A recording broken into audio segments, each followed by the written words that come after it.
Sziasztok!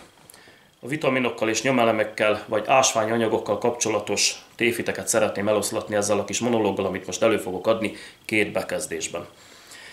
Az első. Szerintem mindannyian tudjuk, hogy a hatalmas igényekkel rendelkező pazarlásorientált társadalmunkat csak úgy képes ellátni az élelmiszeripar, hogy magas kalória és alacsony tápértékű produktumokkal állnak elő nem csak készételek, de alapanyagok tekintetében is. Nagyüzemi termelésnek sajnos ez a hátulütője, és nem csak ezen a területen, minden egyéb területen. Minél többet kell előállítani valamiből, annál silányabb lesz a minősége. Magyarul tömegtermelés egyenlő szemét. És itt az alacsony tápértéknél nem kifejezetten arra kell gondolni, hogy nem fogunk jól lakni egy adott étellel, hanem arra, hogy borzalmasan alacsony a vitamin és ásványanyag tartalma. Ez ugyanúgy érvényes a tyúktojásra, mint a focilabda méretű őszi barackra. Márpedig, ha nem viszünk be megfelelő mennyiségű vitamint és nyomelemet, akkor a szervezetünk, az egész testünk szép lassan meg fogja adni magát, ennél fogva mentálisan is kivégezzük magunkat. Most nem fogok abba külön belemerülni, hogy melyik vitamin vagy ásványanyag mit cél szolgál a szervezetünkben, mert az egy egész könyvet is megírna, vagy megérne.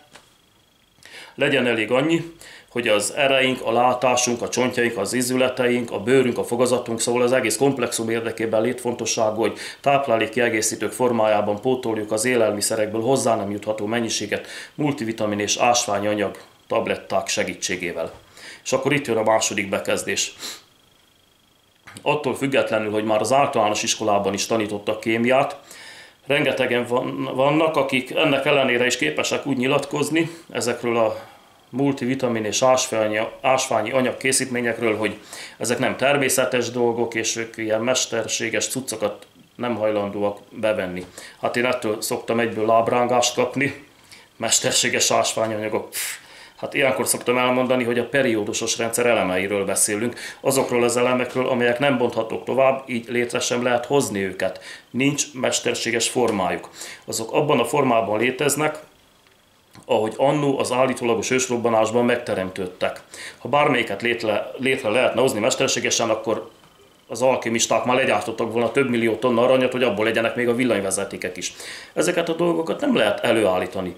Se aranyat, se higanyt, se szelént, se rezet, se szenet, se ként, se vasat, egyiket sem. Csak kivonni lehet őket innen-onnan, de előállítani nem, így nincs mesterséges formájuk. A tablettában ugyanaz a szelén van, mint a magvakban, csak éppen ha beveszünk egy tablettát, akkor annak érdekében, hogy fedezzük a napi szükségletünket, nem kell megenni egy marék lenmagot, hogy aztán jól összehányjuk magunkat.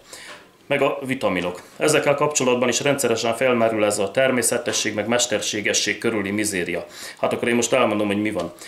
Vegyük példának az eddigi legtöbb vitát kiváltó vitamint, a C-vitamint, vagyis aszkorbinsavat, aminek a kémiai képlete C6H8O6, vagyis egy C-vitamin molekula tartalmaz 6 szénatomot, 8 hidrogénatomot és 6 oxigénatomot. Ugyanaz az aszkorbinsav, ugyanazzal a kémiai képlettel rendelkező aszkorbinsav van az almában vagy a narancsban, mint a tablettában vagy a görögdinnyében, mivel a kémiai képlete egyszerűen nem engedi, hogy más legyen. Teljesen mindegy, hogy egy laborban, vagy egy citromfában, vagy éppen Scooby-Doo etetőtálkájában lett kikeverve ez a C-vitamin vagy aszkorbinsav, ugyanúgy szigorú kémiai szabályok szerint lesz összeállva, mint ahogy az a víz is, ami akkor is 2 hidrogén és 1 oxigén atomból fog állni, hogyha mondjuk egy leveses fazékban forr, vagy éppen egy sertés bélrendszerében küzd az elfogyasztott kukoricadara könnyebb emészthetősége érdekében.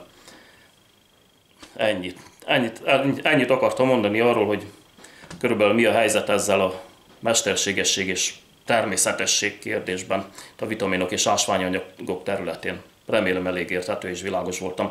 Köszönöm a figyelmet, szevasztok!